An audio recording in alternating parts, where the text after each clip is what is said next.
There are nights when Allah does not answer your dua because He is answering something far greater. He is waking you up. Have you ever felt like something was changing inside you, but you couldn't explain it? You wake up one morning and the things that once excited you no longer have the same effect. The conversations you used to enjoy feel empty. The goals you spent years chasing suddenly seem smaller than they once appeared. At first, you think something is wrong. You think you are losing motivation. You think you are becoming distant from life. But what if the opposite is true? What if this feeling is not a sign that you are losing your way? What if it is a sign that Allah is calling you closer? Many people believe spiritual awakening begins with knowledge. Others believe it begins with worship. But the great spiritual masters taught that awakening often begins with a disturbance in the heart, a holy dissatisfaction, a restlessness that refuses to go away. You see, as long as a person is completely satisfied with the dunya, they rarely search for anything beyond it. When the world gives them comfort, entertainment, praise, and distraction, they become absorbed in it. But Allah loves certain servants too much to leave them asleep. So, He begins to shake the foundations of their attachment, not to punish them, to awaken them. This is why some of the people closest to Allah go through seasons of confusion, loneliness, disappointment, and unanswered questions. Because sometimes Allah removes the noise so you can finally hear His call. Think about your own life. Perhaps there was a moment when everything looked fine on the outside, but inside you felt empty. Perhaps you achieved something you had wanted for years, only to discover that it did not bring the peace you expected. Perhaps you lost something you loved, and that loss changed the way you saw the world. These moments are often the beginning of spiritual elevation. Ibn Arabi taught that every journey toward Allah begins with a deeper awareness of reality. The seeker begins to realize that everything in this world is temporary. Beauty fades, wealth disappears, status comes and goes. Even the people we love cannot remain with us forever. This realization can feel frightening, but it can also be liberating, because when the heart understands that creation cannot provide permanent peace, it begins searching for the Creator. That search changes everything. Suddenly, you start asking different questions. Not, how can I get more? But, why was I created? Not, how can I impress people? But, how can I please Allah? Not, what does the world think of me? But, what does Allah know about me? This is the wake-up call. This is the moment when the soul begins remembering its true home. And the strange thing is that most people will not understand what is happening to you. They may think you are becoming distant, too serious, too reflective, too different. But deep inside, you know something has changed. The things that once fed your ego no longer satisfy your soul. And that is because Allah is preparing you for a higher journey. A journey that does not begin with your feet. It begins with your heart. But awakening is only the first step. Because once Allah opens your eyes to the illusion of this world, a much greater battle begins. The battle against the nafs. And that is where the next stage of spiritual elevation truly starts. The breaking of illusions. Once Allah awakens a heart, something remarkable begins to happen. The veil starts to lift. Not all at once, not overnight, but little by little, the things that once looked permanent begin to reveal their true nature.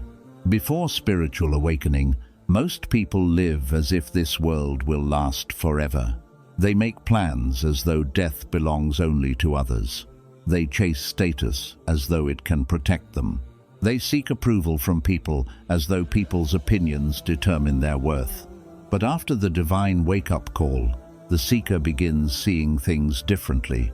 You start noticing how quickly everything changes. A healthy person becomes sick. A wealthy person becomes poor. A famous person is forgotten. A strong person becomes weak. A living person becomes a memory. Suddenly, the world no longer looks as solid as it once did. And this realization can be uncomfortable, because illusions are comforting. Reality is demanding. The dunya constantly whispers to you. It tells you that happiness is just one achievement away, one purchase away, one relationship away, one promotion away, one victory away. But every time you reach what you thought would satisfy you, the feeling fades, the excitement disappears, the hunger returns, and you begin chasing the next thing, then the next, then the next. Many people spend their entire lives trapped inside this cycle. They never stop long enough to ask why. But the awakened seeker starts asking difficult questions. Why am I running? What am I truly searching for? Why does nothing in this world completely satisfy my soul?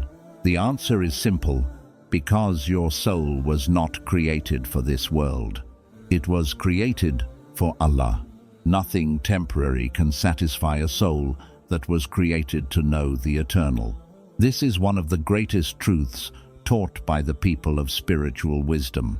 The heart suffers whenever it expects creation to give what only the Creator can provide. That is why Allah sometimes removes things from your life. Not because He hates you, because He loves you. Sometimes the thing you are crying over is the very thing preventing your spiritual growth. Sometimes the door that closes is protecting you from a greater loss. Sometimes the disappointment that breaks your plans is opening the path Allah chose for you. But while you are inside the test, you cannot always see the wisdom. You only see the pain. This is why trust becomes so important. The seeker slowly learns that Allah's wisdom is greater than his understanding. He learns that every attachment contains a hidden danger, because anything you become overly attached to can eventually distract you from Allah. Wealth is not the problem. The heart's attachment to wealth is the problem. Success is not the problem. The heart's addiction to success is the problem. People are not the problem. Making people the center of your existence is the problem. The breaking of illusions is painful because Allah is teaching the heart where true security exists. Not in money, not in status, not in people, not even in yourself. True security exists only with Allah. And when that realization settles deep inside your heart, a new kind of freedom appears. You no longer panic over every loss. You no longer worship the opinions of people. You no longer measure your worth through worldly achievements. You begin seeing the dunya for what it truly is: a temporary station, a testing ground, a bridge, not a destination. But once the illusions fall apart, another challenge appears. A challenge even more difficult than letting go of worldly attachments. The challenge of confronting the enemy living inside your own heart. And this enemy has been with you since the day you were born. The war against the nafs. Most people spend their lives fighting enemies outside themselves. They blame other people for their problems. They blame circumstances. They blame society. They blame bad luck. But the great spiritual masters taught that the greatest battle is not outside you. It is inside you. The battlefield is your heart, and the enemy is your nafs. The nafs is the part of you that constantly pulls you away from Allah. It wants immediate pleasure, immediate comfort, immediate recognition, immediate satisfaction. It hates patience. It hates humility. It hates surrender. It wants to be praised. It wants to be admired. It wants to be the center of attention. And the most dangerous thing about the nafs is that it rarely reveals itself openly. It hides. It disguises itself. Sometimes it even hides behind religious actions. A person may pray for Allah, or he may pray so people think he is pious. A person may seek knowledge for guidance, or he may seek knowledge to feel superior. A person may give charity for Allah, or he may give charity for recognition. Outwardly, the actions look the same, but Allah sees what is hidden inside the heart. This is why spiritual elevation requires constant self-examination. The seeker begins asking difficult questions. Why am I doing this? Who am I trying to impress? Would I still do this if nobody knew about it? Would I still worship Allah if nobody praised me? These questions expose the tricks of the ego, and what the seeker discovers is often painful, because nobody likes seeing their own flaws. Nobody likes admitting their pride. Nobody likes admitting their jealousy. Nobody likes admitting their arrogance. Yet true growth begins the moment honesty enters the heart.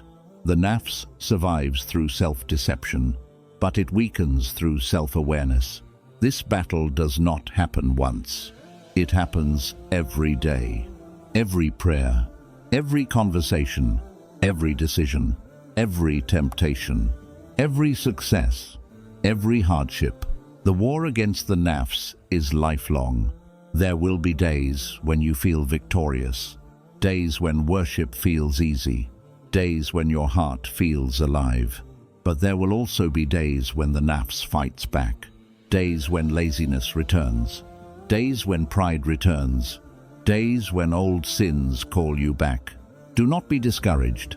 Even the greatest saints struggled. The difference is that they never stopped returning to Allah. Every time they fell, they stood up. Every time they became distracted, they remembered. Every time they became weak, they sought Allah's help. This is the secret. Victory over the nafs does not come through your strength alone. It comes through dependence upon Allah. The more you rely on yourself, the stronger the nafs becomes.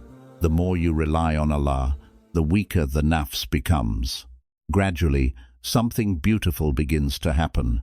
The heart becomes softer, more humble, more sincere, more aware. You stop trying to look righteous. You become concerned with actually being righteous. You stop competing with people. You begin competing with your former self. You stop seeking greatness in the eyes of creation. You begin seeking acceptance from the Creator. And this transformation marks the beginning of true purification. But Allah is not finished with the seeker yet, because after the battle against the nafs comes a stage that every beloved servant must eventually face: the fire of purification through trials. And this is where many souls either rise to extraordinary heights or turn back toward the comfort of the world. The fire of purification. After the war against the nafs begins, the seeker slowly realizes something very important. Knowing your weaknesses is not enough. Understanding your ego is not enough. Recognizing your faults is not enough, because knowledge alone does not purify the heart. Transformation requires experience, and experience often comes through fire. This is the stage where Allah begins to purify the servant through tests. Not random tests, not meaningless pain, but carefully designed trials that reach places nothing else can reach. There are parts of the heart that only hardship can clean. There are attachments that only loss can break. There are illusions that only pain can destroy. Before this stage, a person may think he understands patience, but true patience is only revealed when something is taken from you that you deeply loved. A person may think he understands trust, but true trust is only revealed when nothing around him makes sense anymore. A person may think he understands sincerity, but sincerity is only tested when no one is watching and no one is praising you. This is why purification feels like fire, because fire removes everything impure, and what remains is only what is real. During this stage, the seeker begins to notice a pattern in his life. Just when he becomes attached to something, it is tested. Just when he becomes comfortable, comfort is disturbed. Just when he becomes confident in creation, creation begins to fail him. At first, this feels confusing, even painful. The heart asks, "Why is this happening to me?" But slowly, if the seeker remains patient, a deeper understanding begins to form. Allah is not pushing you away. Allah is pulling you closer. Every loss is not rejection. It is redirection. Every hardship is not abandonment. It is purification. Ibn Arabi explained that the beloved servant of Allah is not left in comfort for too long, because comfort often makes the heart forget. Forgetfulness is more dangerous than pain. Pain awakens. Comfort can blind. So Allah gently, and sometimes firmly, removes what the heart clings to, until the heart learns a very difficult lesson. Nothing is yours. Everything is entrusted. People are not yours. Wealth is not yours. Even your own strength is not yours. Everything belongs to Allah, and everything returns to Him. This realization breaks something inside the ego, but it heals something inside the soul. Because once the heart stops relying on creation, it begins to rely on the Creator, and that is the beginning of true purification. During this stage, the seeker also learns something unexpected. Hardships do not reduce closeness to Allah. They often increase it. When everything was easy, the heart was distracted. But when everything becomes difficult, the heart begins to call upon Allah more sincerely, not with fancy words, not with perfect speech, but with broken, honest dependence. The kind of dua that comes from helplessness, the kind of remembrance that comes from need. And Allah loves that state more than anything, because it removes pride completely. It removes illusion completely. It removes self-sufficiency completely, and replaces it with pure neediness before Allah. This is the fire that does not destroy you. It refines you. It burns away arrogance. It burns away false attachments. It burns away dependence on people, until only one reality remains in your heart. Allah is enough. But when purification deepens, something even more subtle begins to happen.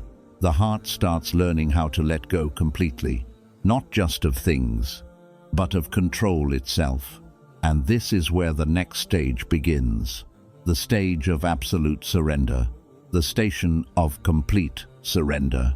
There comes a moment in the seeker's journey when he realizes something both terrifying and freeing at the same time. He is not in control. He was never in control.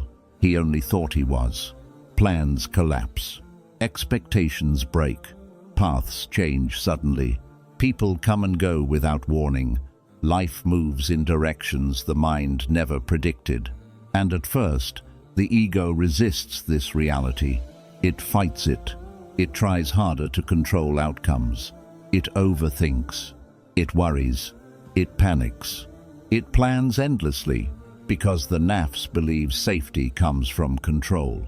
But Allah begins to teach a different lesson. True safety does not come from control. It comes from surrender. This is the station of tawakkul, not passive acceptance, not giving up effort, but a deep, living trust in Allah while still taking action. The seeker begins to understand that his role is effort, but the outcome belongs to Allah alone. This shift changes everything.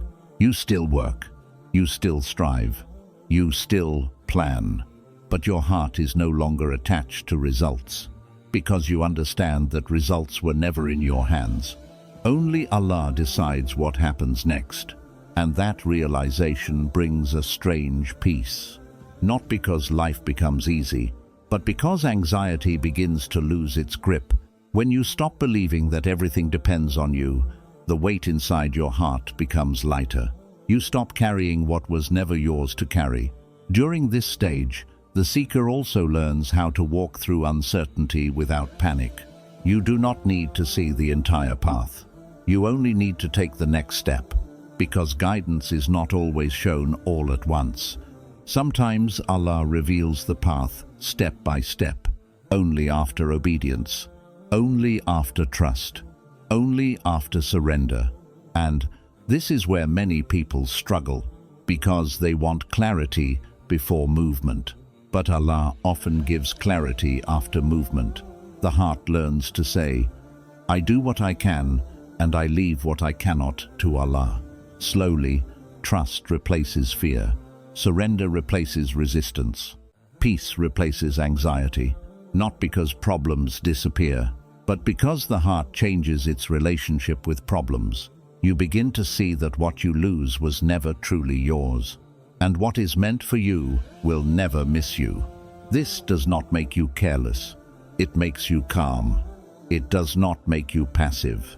It makes you grounded. It does not make you weak. It makes you free. And in this freedom, something beautiful begins to emerge. The heart becomes less reactive, less desperate, less shaken by events, because it is anchored in something beyond events. It is anchored in Allah. But surrender is not the final destination, because once the heart learns to let go of control, it begins to see deeper meanings in everything that happens. And this opens the door to spiritual vision, where the seeker no longer just lives life. He begins to witness it, the opening of spiritual vision.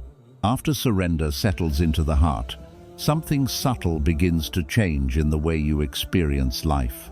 Nothing on the outside appears different, but everything on the inside begins to feel different. You still see the same world, the same people, the same events, the same struggles. But now, your perception is no longer limited to what is visible. This is the beginning of spiritual vision, not seeing with the eyes alone, but seeing with the heart. At this stage, the seeker begins to notice patterns he never noticed before. Events are no longer random. Moments are no longer disconnected. Life no longer feels like chaos. Instead, it begins to feel like a sequence of signs pointing toward a deeper meaning. You start to realize that every situation carries a message, not always obvious, not always immediate, but present. A delay becomes a lesson in patience. A loss becomes a lesson in detachment. A meeting becomes a reminder of Allah's mercy. A separation becomes a reminder that nothing is permanent except Him. At first, this awareness is faint, like a light appearing at the edge of darkness. But as the heart becomes more purified, that light grows stronger. The seeker begins to reflect deeply on events instead of reacting blindly to them. He asks, what is Allah teaching me through this? What is being removed from my heart? What is being placed inside my heart? This reflection slowly transforms perception. Even difficulties begin to carry a strange sense of meaning, not because pain becomes easy, but because pain becomes understood, and understanding softens the heart. Ibn Arabi taught that existence itself is filled with signs, but most people are too distracted to notice them. They see events, but not meanings. They see outcomes, but not wisdom. They see creation, but not the creator behind it. Spiritual vision begins when the heart becomes sensitive enough to recognize divine patterns in ordinary life. A door closing is no longer just rejection. It becomes redirection. A delay is no longer just frustration. It becomes protection. A test is no longer just suffering. It becomes purification. But this vision is not intellectual. It is experiential. You do not learn it from books alone. You begin to feel it through reflection, patience, and remembrance. As this awareness deepens, the heart begins to soften in unexpected ways. You become less reactive to life, less emotionally shaken by changes, less confused by sudden shifts, because you begin to trust the hidden wisdom behind everything, even when you cannot see it clearly. And this trust creates a new kind of peace, a peace that does not depend on circumstances, but on perception. The world does not become easier. But your understanding of the world becomes deeper, and that depth protects you from despair, because nothing feels meaningless anymore. Everything is part of a greater unfolding. But this is still not the highest station, because seeing signs is one thing. But what happens when the heart moves beyond signs and begins to experience love itself?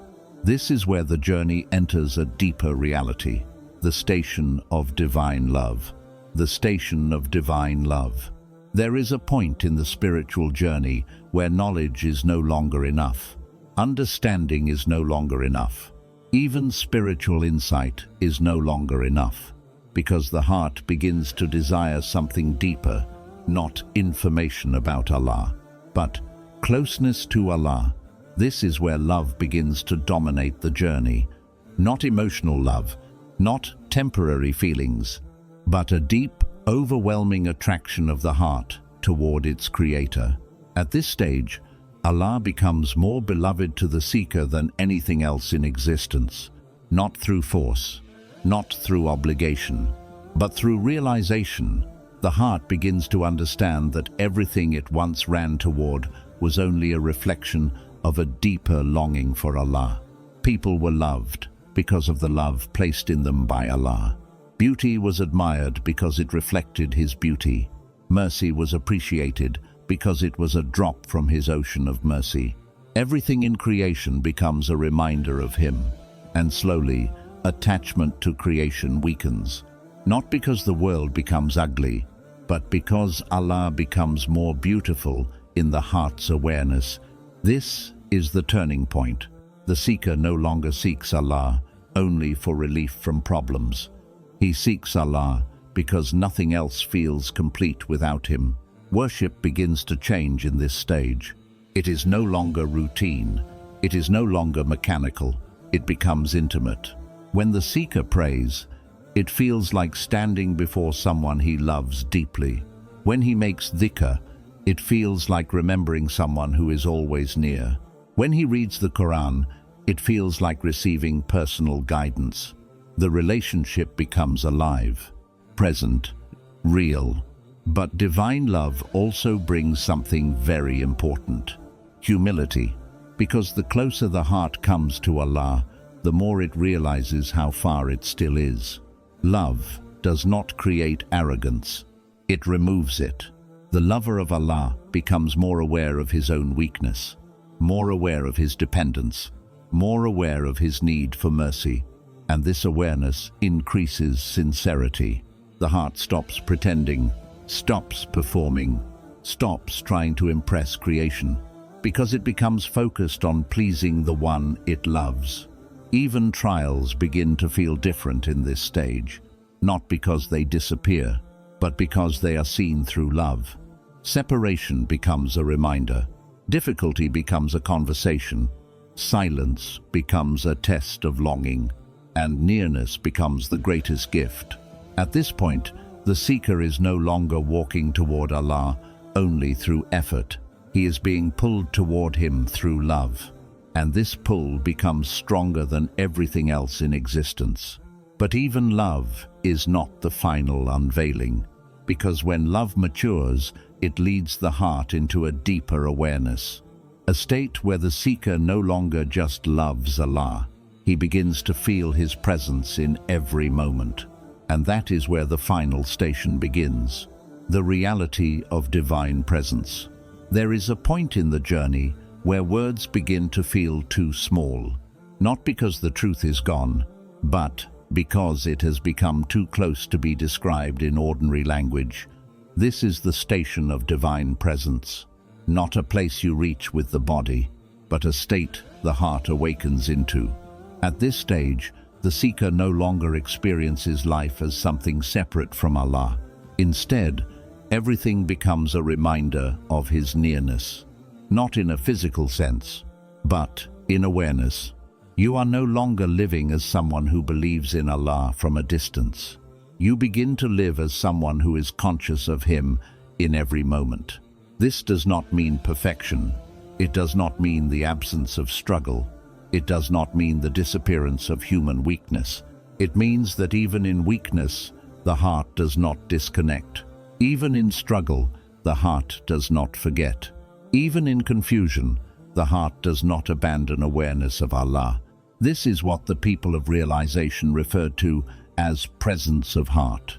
The heart becomes awake while the body moves through life. You walk in the world, but you are not lost in it. You speak, but you are aware of the one who allows speech. You act, but you remember the one who enables action. Nothing feels independent anymore. Everything feels dependent. And that dependence becomes clear in everything you see. A breath reminds you that it is given. A heartbeat reminds you that it is maintained. A moment of joy reminds you that it is gifted. A moment of pain reminds you that it is measured. At this level, the illusion of complete independence disappears from the heart, and with it, arrogance slowly dies. Because arrogance only survives when a person forgets who sustains him. But when awareness returns, humility becomes natural, not forced, not artificial, but real, deep, unshakable. Ibn Arabi described this depth of awareness as seeing the signs of the real within every moment of existence, not as philosophical ideas, but as lived experience. The seeker begins to understand that nothing exists without meaning, nothing happens without wisdom, nothing is random in the absolute sense. Even what appears chaotic carries hidden order. Even what feels painful carries hidden mercy. Even what feels like distance may contain nearness in a form you do not yet understand. In this state, worship changes again. It becomes less about obligation and more about awareness. When you pray, you are not escaping the world. You are standing in front of the one who holds the world. When you remember Allah, it is not just repetition. It is recognition. It is return. It is presence. And slowly, something very subtle happens inside the heart. Fear decreases, not because trials disappear, but because Allah becomes more real than fear. Attachment to creation weakens, not because love disappears, but because love becomes purified and directed toward its source. The seeker begins to carry a quiet stillness inside him. Even when life is unstable, even when circumstances change, even when emotions fluctuate, because the center of his heart is no longer scattered. It is gathered in awareness of Allah. This is the secret of divine presence. Not escaping life, but seeing Allah within it. Not leaving the world, but no longer being lost in it. And yet, even this is not the final end of the journey, because the closer the heart comes to Allah, the more it realizes that every stage was only a beginning. The journey does not finish, it deepens. And the final truth is not a destination. It is a continuous return back to Him, again and again, until the last breath. Dua, a prayer for the awakening heart. O Allah, awaken my heart before my time runs out. If I have been running after the dunya, gently pull me back to you. If my soul has become distracted, return it to your remembrance. If I am lost in illusions, show me the truth that brings me closer to you. Ya Allah, break the attachments that keep me far from you, even if I do not understand the breaking. Purify my heart from pride, from ego, and from everything that hides me from your light. Teach me to surrender when I want control, and to trust you when nothing makes sense. Make my trials a means of purification, not a cause of distance. And if you have chosen me for nearness, do not let me fall back into heedlessness again. O Allah, let me see you in every moment, and never let my heart forget you even for a blink of an eye. Let my life end in remembrance of you, and let my final breath be filled with your mercy. Amen.